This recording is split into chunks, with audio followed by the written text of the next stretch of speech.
To engage. What got you here won't get you where you want to go. Marshall Goldsmith.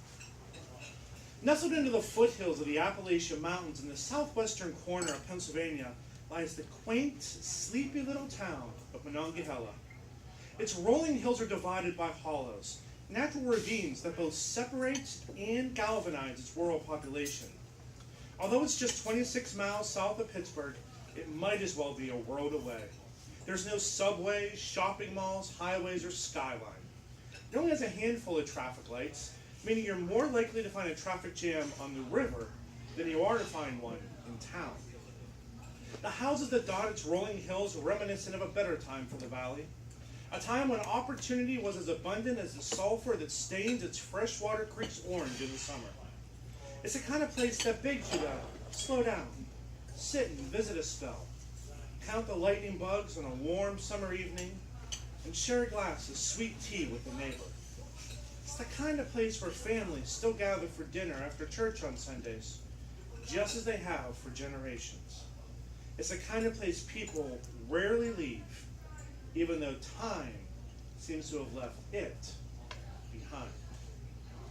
Monongahela is a city as proud of its past as it is fearful of its future. A century ago, Mon City, as it's affectionately referred to by the locals, figured prominently in the western Pennsylvania industrial complex.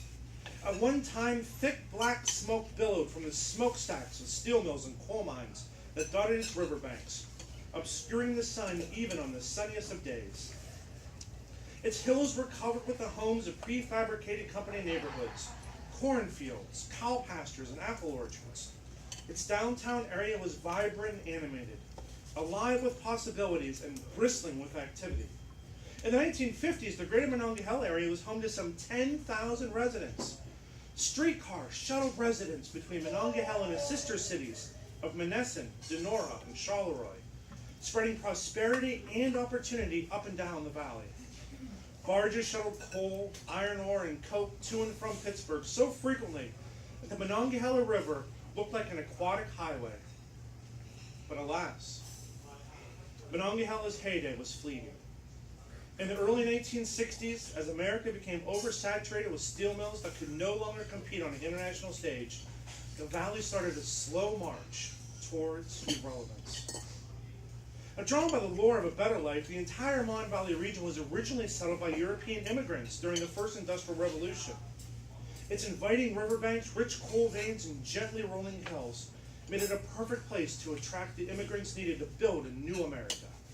From farms to factory, mines to mills, these proud blue-collar pioneers worked hard and played even harder. Like most areas of western Pennsylvania, Monongahela was segregated by ethnicity. Germans, Italian, Poles, Irish, and Scots all claimed a little piece of the valley. They were, in every sense, the backbone of the American industrial machine. By the time I came along, these second and third generation families, just as proud of their heritage as they were to be American, were struggling to hold on to the opportunities promised to their forefathers when they left the old country. When the steel mills first opened in the 1800s, they were a dangerous place. The life these pioneers led was grueling, often working 12-hour shifts 7 days a week without a single break. Workers risked their lives for a few dollars a day, while industrial robber barons such as Andrew Carnegie, Andrew Mellon, and Henry Clay Frick amassed inconceivable fortunes. If a steelworker lived to the age of 40, he was considered lucky and old. Even if a worker was able to escape injury from the furnaces and machinery, the drastic environmental conditions and constant stress were sure to use them up, as my grandparents used to say. Eventually, these hardy men, the backbone of American prosperity, grew tired of being treated like disposable commodities, of giving their lives so someone else could prosper, and of being used up. When they organized to form the Modern Labor Union, aimed at improving the working conditions and wages of people once thought to be expendable, they were met with force, hostility, and brutality. Union busters did everything they could to silence the movement, relying on violence and intimidation to quiet anyone bold enough to stand up for progress. This history of hostility perpetuated a dangerous narrative that forever shaped and tarnished the relationship between white-collar management and blue-collar labor. For decades, this narrative created an undercurrent of mistrust, simmering just below the surface, ready to boil over at a moment's notice. Now, my family was just one of many that were caught in this ongoing conflict. They stood on the front line in the struggle against the man, and what they perceived as his pursuit of profit at any cost. To them, family was everything, and their family went beyond blood relations. To my grandparents, family was a collective of the men and women who were fighting the same fight. Their family lived beside them, worked beside them, and shared their same values. When the union went on strike, they never crossed the picket line, choosing to stand with their neighbors regardless of the cost. They pooled their resources to help others during the tough times, and they fought for what they thought was right. They fought for better wages. They fought for safer working conditions. They fought for job security. They thought the fight was a game that would last forever. Unfortunately, they were dead wrong. In less than a generation, it was all gone. Saddled by rising labor costs and unfriendly union contracts, the mills closed when it became more cost-effective to either move production overseas or automate the process. In turn, the mines closed when demand for coke and coal became as sluggish as the frozen Monongahela River on a cold February morning. Finally, the hustle and bustle of town slowly faded away after thousands of people lost their livelihoods, causing the stores to shut their doors. That's when the people left. That's a Monongahela I knew. A rural community of cow pastures, abandoned buildings, and broken dreams. Everywhere you went, you passed a skeleton of where someone used to work. Monongahela was a town that was becoming a mere shell of itself, lost, rusting away, and losing its identity.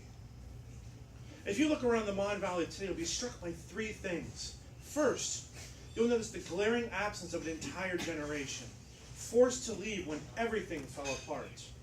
Second, you'll see the ruins and empty lots of a town that's more visible in the memories of its residents than it is in the reality of today. Finally, you'll see those that remained are stuck in time, still praying for the mills, mines, and factories to reopen.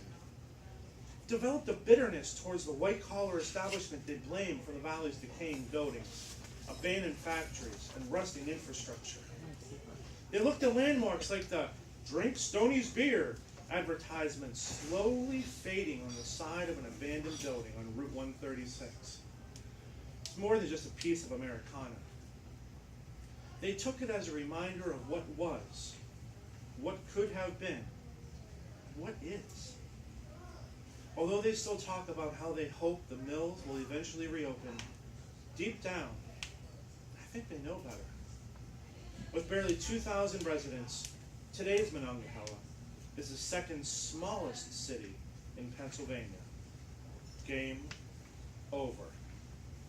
This is where our story begins, in the hills and hollows around Monongahela, at a time when the word possibility sounded a lot like a cuss word. Madam Toastmaster.